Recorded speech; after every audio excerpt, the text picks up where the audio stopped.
میں عرض یہ کر رہا تھا، آزمائشیں تو اللہ کے نیک بندوں پر آتی ہیں، تکلیفیں ان پر آئیں، لیکن ان لوگوں کا رجوع اللہ کی طرف بڑھ گیا۔ ان لوگوں کے مصائب کس قدر ہوتے تھے۔ حضرت زینب بنت ام سلمہ رضی اللہ تعالیٰ عنہ، ان کا واقعہ امام ذہبی رحمۃ اللہ علیہ نے تاریخ الاسلام میں لکھا۔ واقعہ ہرہ کے دن ان کے 2 نوجوان بیٹے قتل ہو گئے۔ جب دونوں نوجوان بیٹوں کی لاشیں ان کے سامنے تھیں، بیٹوں کو دیکھتی تھی، آنکھوں سے آنسو بہہ رہے تھے، اور ایک جملہ کہا کہ میرے ان بیٹوں کا قصور کوئی نہیں تھا، زبردستی یہ لوگ گھر میں داخل ہوئے، انہیں قتل کر دیا، لیکن میں اللہ کے فیصلے پہ راضی ہوں، اللہ نے ان کا یہی وقت مقرر کیا تھا، اور اللہ کے ہاں صبر کرنے والوں کے لیے بہترین اجر ہے، اور ان اللہ مع الصابرین، اللہ صبر کرنے والوں کے ساتھ ہے۔ دونوں بیٹوں کے جسم کے اوپر انہوں نے کپڑا ڈالا۔ ای الناس اشد بلاء قال الانبیاء ثم الامثل فالامثل فیبتلی الرجل على حسب دینه فإن كان في دینه صلبا اشتد بلاؤه وإن كان في دینه رقة ابتلی على حسب دینه۔ صدق اللہ العظیم۔ میرے انتہائی واجب الاحترام قابل صد احترام بھائیوں، دوستوں اور بزرگوں، میں نے آپ کے سامنے قرآن کریم کی چند آیات اور نبی اکرم صلی اللہ علیہ وسلم کے ارشادات میں سے چند حدیثیں پڑھی ہیں۔ قرآن کریم کی جو آیت میں نے آپ کے سامنے تلاوت کی، اس میں اللہ رب العزت ارشاد فرماتے ہیں وَلَنَبْلُوَنَّكُمْ بِشَيْءٍ مِّنَ الْخَوْفِ وَالْجُوعِ وَنَقْصٍ مِّنَ الْأَمْوَالِ وَالْأَنفُسِ وَالثَّمَرَاتِ، اور یقیناً ہم آزماتے ہیں مالوں کے ذریعے، جانوں کے ذریعے، پھلوں میں کمی کے ذریعے، خوف کے ذریعے اور بھوک کے ذریعے، اور خوشخبری ہے صبر کرنے والوں کے لیے۔ الذین اذا اصابتہم مصیبہ، جب ان لوگوں پر کوئی تکلیف پہنچتی ہے تو یہ کہتے ہیں قالوا انا للہ و انا الیہ راجعون، یقیناً یہ سب اللہ کی طرف سے ہے اور ہم سب نے بھی اللہ کی طرف لوٹ کر جانا ہے۔ دوسرے مقام پر اللہ رب العزت نے ارشاد فرمایا ما عندکم ینفد وما عند اللہ باق، تمہارے پاس جو کچھ بھی ہے یہ ختم ہو جائے گا، اور جو اللہ کے پاس ہے یہ باقی رہے گا۔ وَلَنَجْزِيَنَّ الَّذِينَ صَبَرُوا أَجْرَهُمْ بِأَحْسَنِ مَا كَانُوا يَعْمَلُونَ، اور ہم بہترین بدلہ عطا کرتے ہیں ان لوگوں کو جو لوگ دنیا میں صبر کرتے ہیں، تو ہم انہیں ان کے اعمال کا خوبصورت بدلہ عطا کرتے ہیں۔ ایک اور مقام پر ارشاد فرمایا وَلَقَدْ فَتَنَّ الَّذِينَ مِن قَبْلِهِمْ فَلَيَعْلَمَنَّ اللَّهُ الَّذِينَ صَدَقُوا وَلَيَعْلَمَنَّ الْكَاذِبِينَ، ہم نے تم سے پہلے لوگوں کو بھی آزمایا اور ہم تمہیں بھی آزمائیں گے، تاکہ معلوم ہو جائے سچے لوگ کون ہیں اور جھوٹے لوگ کون ہیں۔ حدیث میں رسول اللہ صلی اللہ علیہ وسلم سے پوچھا گیا سئل رسول اللہ صلی اللہ علیہ وسلم ای الناس اشد بلاء، سب سے زیادہ آزمائشیں کن لوگوں پر آتی ہیں؟ نبی اکرم صلی اللہ علیہ وسلم نے فرمایا الانبیاء ثم الامثل فالامثل، سب سے زیادہ آزمائشیں انبیاء علیہ السلام پر آتی ہیں، اور پھر جو ان سے نیچے کے درجے کے لوگ ہیں ان پر آتی ہیں، اور پھر ان کے بعد والے لوگوں پر آتی ہیں، یعنی جس انسان کا جتنا درجہ ہے اس کے بقدر اس کو آزمایا جاتا ہے۔ آپ صلی اللہ علیہ وسلم نے ارشاد فرمایا ابتلی الرجل علی حسب دینہ، انسان کو آزمایا جاتا ہے اس کے دین کے بقدر۔ فإن كان فی دینہ صلبا اشتد بلاؤہ، اگر وہ دین میں پختہ ہو تو اس پر آزمائشیں بھی زیادہ آتی ہیں۔ وإن كان فی دینہ رقۃ، اور اگر وہ دین میں کمزور ہو ابتلی علی حسب دینہ، تو ہر انسان کو اس کے دین کے بقدر آزمایا جاتا ہے۔ تو قرآن کریم اور احادیث مبارکہ سے معلوم ہوتا ہے انسان پر دنیا میں آزمائشیں، تکلیفیں، مصائب آتے رہتے ہیں۔ ایسے موقع پر ایک مسلمان کے لیے ضروری ہوتا ہے کہ وہ اللہ کی طرف رجوع کریں اور ان آزمائشوں پر ثابت قدمی اختیار کرے، صبر کرتا رہے اور اپنے گناہوں پر ندامت کا اظہار کرے۔ حضرات صحابہ اور سلف کے دور سے آپ دیکھیں گے یہ تکلیفیں، یہ مصائب، یہ پریشانیاں ہر ایک پر آتی رہیں، لیکن ان لوگوں کی زندگی میں ہمیں ایک بات نظر آتی ہے، جب بھی آزمائش آتی تھی ان کا رجوع اللہ کی طرف بڑھ جاتا تھا۔ یہ تکلیف اور مصیبت اللہ رب العزت بسا اوقات انسان پر اس لیے لاتا ہے تاکہ انسان اللہ کے قریب ہو جائے۔ رب العالمین تو ماؤں سے زیادہ محبت کرنے والا ہے۔ ماں کے دل میں محبت اللہ نے ڈالی ہے، تو جس نے ماں کے دل میں شفقت ڈالی ہے وہ خود کتنی محبت کرنے والا ہوگا۔ جس نے رحمت کو پیدا کیا ہے اس ذات باری تعالیٰ کے اندر رحمت خود کس قدر ہوگی کہ آپ صلی اللہ علیہ وسلم نے فرمایا کہ اللہ رب العزت فرماتے ہیں کہ میری رحمت میرے غضب پر سبقت کر گئی ہے۔ تو اللہ کی رحمت اور شفقت اپنی امت پر بہت زیادہ ہے۔ حدیث میں آتا ہے آپ صلی اللہ علیہ وسلم نے فرمایا اللہ رب العزت نے رحمت کو پیدا کر کے ایک حصہ مخلوق میں تقسیم کیا، اور اس ایک حصے کی وجہ سے آج انسانوں میں جانوروں میں ہمیں محبت ہوتی نظر آ رہی ہے۔ باقی ساری محبتیں رحمت اللہ رب العزت نے اپنے پاس رکھی ہے۔ آپ صلی اللہ علیہ وسلم کے دور میں بھی ہم دیکھتے ہیں تکلیفیں بھوک کی صورت میں، فقر کی صورت میں آزمائشیں آتی رہیں۔ صحیح مسلم کی روایت ہے اور صحیح ابن حبان اور المعجم الکبیر طبرانی میں اور شعب الایمان میں یہ حدیث ہے۔ رسول اللہ صلی اللہ علیہ وسلم کا دور چل رہا ہے۔ حضرت ابو بکر صدیق رضی اللہ تعالیٰ عنہ گھر سے باہر آئے، بھوک کی حالت تھی، کچھ کھایا نہیں تھا، بھوک کی حالت میں گھر سے نکلے کہ شاید کچھ کھانے کو مل جائے۔ اتنے میں حضرت عمر رضی اللہ تعالیٰ عنہ بھی گھر سے باہر آئے، ملاقات ہو گئی۔ فرمایا ابو بکر کیسے آنا ہوا؟ کہا بھوک کی حالت تھی، باہر نکلا ہوں، سوچا شاید کہیں رزق کا انتظام ہو جائے۔ آپس میں بات کر رہے تھے، اتنے میں جناب رسول اللہ صلی اللہ علیہ وسلم تشریف لے آئے۔ آپ نے فرمایا ابو بکر عمر کیسے آنا ہوا؟ فرمایا یا رسول اللہ بھوک کی حالت تھی اس لیے باہر آ گئے۔ آپ صلی اللہ علیہ وسلم نے فرمایا میں نے بھی کچھ نہیں کھایا، چلو چلتے ہیں ابو الہیثم کے ہاں۔ ابو الہیثم ابن تیہان ایک انصاری صحابی تھے جن کا مدینہ میں ایک باغ تھا۔ رسول اللہ صلی اللہ علیہ وسلم ان کے ہاں گئے۔ یہ صحابی حضور سے بڑی عقیدت رکھتے تھے، آپ کے لیے ہمیشہ ہدایہ لے کر آتے، آپ کی آمد پر بہت خوش ہوتے تھے۔ آپ صلی اللہ علیہ وسلم ان کے باغ میں پہنچے تو آپ نے آواز دی تو ان کی اہلیہ نے جواب دیا کہ میرے شوہر تو پانی لانے کے لیے گئے ہیں، تھوڑی دیر میں آ جائیں گے۔ اور وہ بہت خوش ہوئی کہ آج ہماری زندگی کا نہایت خوش قسمت دن ہے کہ آج امام الانبیاء اور حضرت ابو بکر عمر ہمارے ہاں آئے ہیں۔ تو اس نے آپ صلی اللہ علیہ وسلم کا استقبال کرتے ہوئے پردے میں آئیں اور آپ کو ایک جگہ بٹھایا۔ اتنے میں وہ صحابی آ گئے تو وہ بڑے خوش ہوئے، رسول اللہ صلی اللہ علیہ وسلم کے لیے چشمے کا ٹھنڈا پانی لے کر آئے، پھر اپنے باغ میں گئے، مختلف قسم کی کھجوریں توڑ کر لائے اور حضور کے سامنے رکھ دیں کہ یا رسول اللہ آپ جو چاہیں اس میں سے نوش فرمائیں۔ میں کچی بھی لے کر آیا، پکی بھی لے کر آیا، کچھ کھجوریں ایسی بھی لایا جو پکنے کے قریب ہیں تاکہ آپ جو مناسب سمجھے تناول فرمائیں۔ آپ صلی اللہ علیہ وسلم کھجوریں کھا رہے تھے، اتنے میں صحابی گیا اور اس نے اپنے بکری کا بچہ نہایت خوبصورت تھا اسے ذبح کرنے لگا۔ آپ صلی اللہ علیہ وسلم نے فرمایا دیکھو دودھ والی بکری ذبح نہ کرنا، جس سے تمہارے گھر کا اور تمہارے بچوں کا سلسلہ چل رہا ہو اسے ذبح نہ کرنا۔ انہوں نے فرمایا نہیں یا رسول اللہ، اس کے علاوہ بھی اللہ نے ہمیں بہت دیا ہے۔ اس نے بکری کا بچہ ذبح کیا، آپ کے لیے نہایت خوبصورت کھانا بنایا۔ آپ صلی اللہ علیہ وسلم کھانا بھی کھا رہے ہیں، کھجوریں بھی تناول فرما رہے ہیں، پانی کا ٹھنڈا چشمہ تھا وہ بھی پی رہے ہیں، اور آپ ایک درخت کے نیچے ہیں۔ تو آپ نے حضرت ابو بکر عمر سے فرمایا اس ذات کی قسم جس کے قبضے قدرت میں محمد کی جان ہے، اللہ نے یہ نعمتیں ہمیں دی ہیں، لیکن ثم لتسألن یومئذ عن النعیم، ان نعمتوں کے بارے میں پھر ہم سے پوچھا بھی جائے گا کہ ہم نکلے تھے گھر سے، بھوک کی حالت تھی، اللہ کا فضل، اللہ نے پانی بھی ٹھنڈا پلایا، سائے کی نعمت بھی عطا فرمائی، کھجوریں بھی کھلائیں، گوشت بھی عطا فرمایا، ان نعمتوں کے بارے میں اللہ ہم سے پوچھے گا۔ واقعہ سنانے کا مقصد کیا ہے کہ آپ صلی اللہ علیہ وسلم پر بھی آزمائش اور تکلیف آئی۔ آپ نے اس صحابی سے کہا آپ نے ہمارا بڑا اکرام کیا، آپ ہمارے پاس آنا، میں آپ کو جب غلاموں میں باندیوں میں کوئی مال غنیمت میں آئے گا میں تمہیں دوں گا۔ چند دنوں بعد مال غنیمت میں ایک باندی آئی تو آپ صلی اللہ علیہ وسلم نے وہ باندی ان کو دی اور آپ نے فرمایا اس کے ساتھ اچھا سلوک کرنا۔ وہ گھر لے کر آئے، فرمایا حضور نے کہا اچھا سلوک کرو، اور اچھا سلوک تو آزاد کرنا ہے، اس نے اس باندی کو آزاد کر دیا۔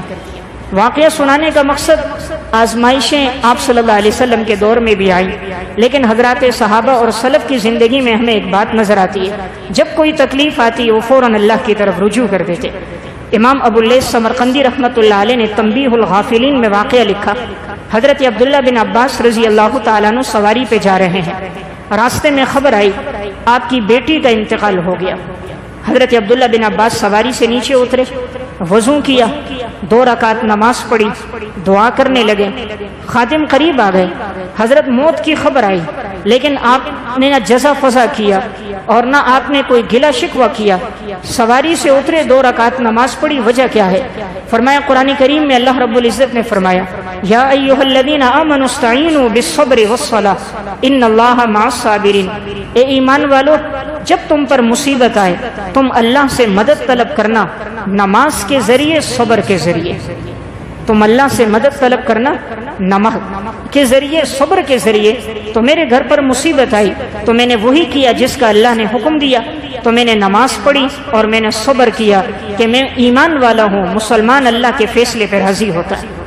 تو حضرات صحابہ اکرام کی زندگی میں ہمیں یہ بات نظر آتی ہے، جب بھی کوئی آزمائش آتی ان کا میلان اللہ کی طرف بڑھ جاتا ہے۔ اللہ رب العالمین جب کسی سے محبت کرتا ہے تو اسے دنیا میں اس کے گناہوں کی سزا دے دیتا ہے، جب کبھی وہ سزا مال کے ذریعے سے، کبھی اولاد کے ذریعے، کبھی بیماریوں کے ذریعے، کبھی تنگ دستی اور فاقے کے ذریعے اللہ تعالیٰ اس کے گناہوں کو معاف کر دیتا ہے۔ حدیث میں آتا ہے تاکہ جب یہ قیامت کے دن اللہ کے سامنے آئے تو اس کے جسم پر کوئی گناہ باقی نہ رہے۔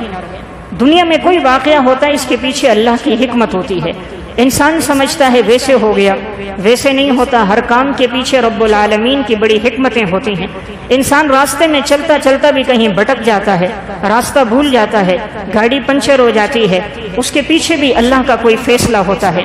اسی طرح کا ایک سفر ہو رہا تھا، ایک صاحب واقعہ سنانے لگے، کہا چلتے چلتے سفر میں ایک جنگل بیابان تھا، وہاں گاڑی پنچر ہو گئی، ہم پنچر کی دکان تلاش کرنے لگے، نہ ملی، کافی اندر جا کر ایک دکان ملی تو دیکھا وہاں ایک چھوٹا بچہ تھا اور ناسمجھ 10 سے 11 سال اس کی عمر ہے اور وہ پنچر لگا رہا ہے۔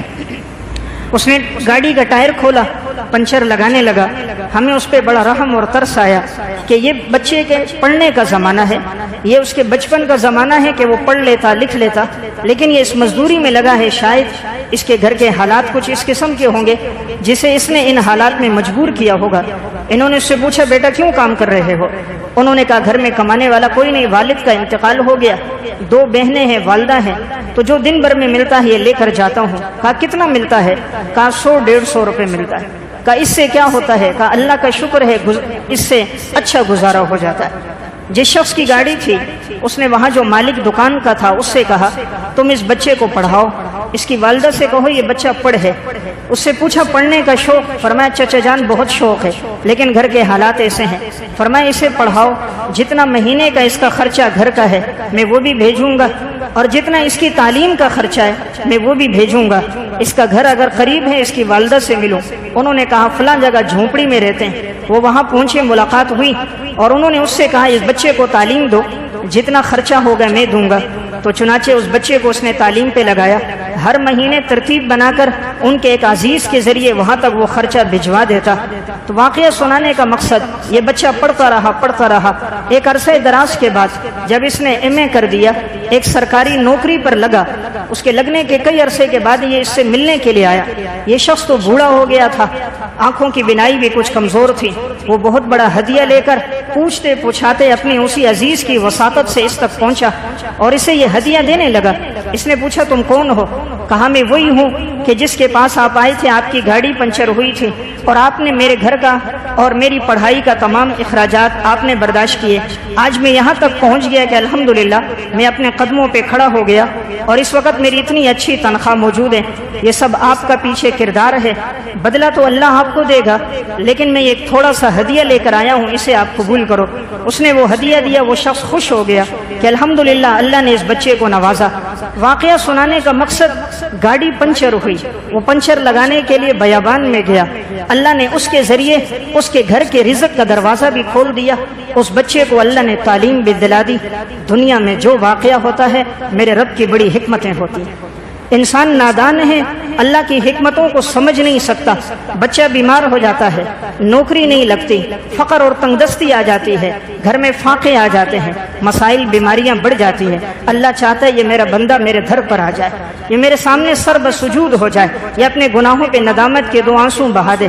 وہ عارضی تکلیف لا کر انسان کو ابد الآباد کی جنت دینا چاہتا ہے، وہ وقتی آزمائش لا کر مستقبل کی نعمتوں سے نوازنا چاہتا ہے، وہ عارضی انسان پر تکلیف لا کر ہمیشہ ہمیشہ کی اسے خوشنودی اور اپنی رضامندی دینا چاہتا ہے۔ انسان نادان سمجھتا ہے یہ تکلیف کیوں آ گئی، یہ رب العالمین کی طرف سے اس میں بڑی حکمتیں ہوتی۔ علامہ دمیری رحمۃ اللہ علیہ نے حیات الحیوان میں واقعہ لکھا، ایک شخص راہگیر تھا اور اپنا خیمہ لے کر چلتا تھا، جہاں جاتا رات کا وقت ہوتا ٹھہر جاتا۔ اس کی ایک گھر والی تھی، ایک بچہ تھا، اس کے پاس ایک اپنا گدھا تھا سواری کے لیے اور ایک مرغ تھا۔ مرغ اس لیے رکھا کہ وہ صبح اذان دے تو مجھے تہجد کے لیے جگائے، گدھا اس لیے کہ اس پہ اپنا سامان رکھ کے یہ آگے کا سفر کرتا تھا۔ ایک جگہ رات انہوں نے پڑاؤ ڈالا، یہ آرام کرنے لگا، تو اب ہوا یہ کہ وہ رات گزری، صبح یہ باہر نکلا، اسے اپنے مرغ کی آواز نہ آئی تو کیا دیکھا، مرغ پر کسی لومڑی نے حملہ کیا تھا اور اس مرغ کو قتل کر دیا تھا۔ اسے دکھ تو ہوا کہ یہ مرغہ مجھے جگاتا تھا۔ اگلے دن ایسا ہوا کہ اس کا جو گدھا تھا وہ بندھا ہوا تھا، تو یہ شخص کہیں اس کے چارہ لانے کے لیے جنگل میں گیا، گھاس کاٹ کے لا رہا تھا، کہیں سے کوئی درندہ آیا اور آ کر اس پر حملہ کیا، اس کے گدھے پر۔ درندے نے اسے چیر پھاڑ کے رکھ دیا اور گدھا بھی مر گیا۔ اسے بڑا افسوس ہوا، مرغہ بھی گیا، گدھا بھی گیا، لیکن یہ اللہ کے فیصلے پہ راضی تھا۔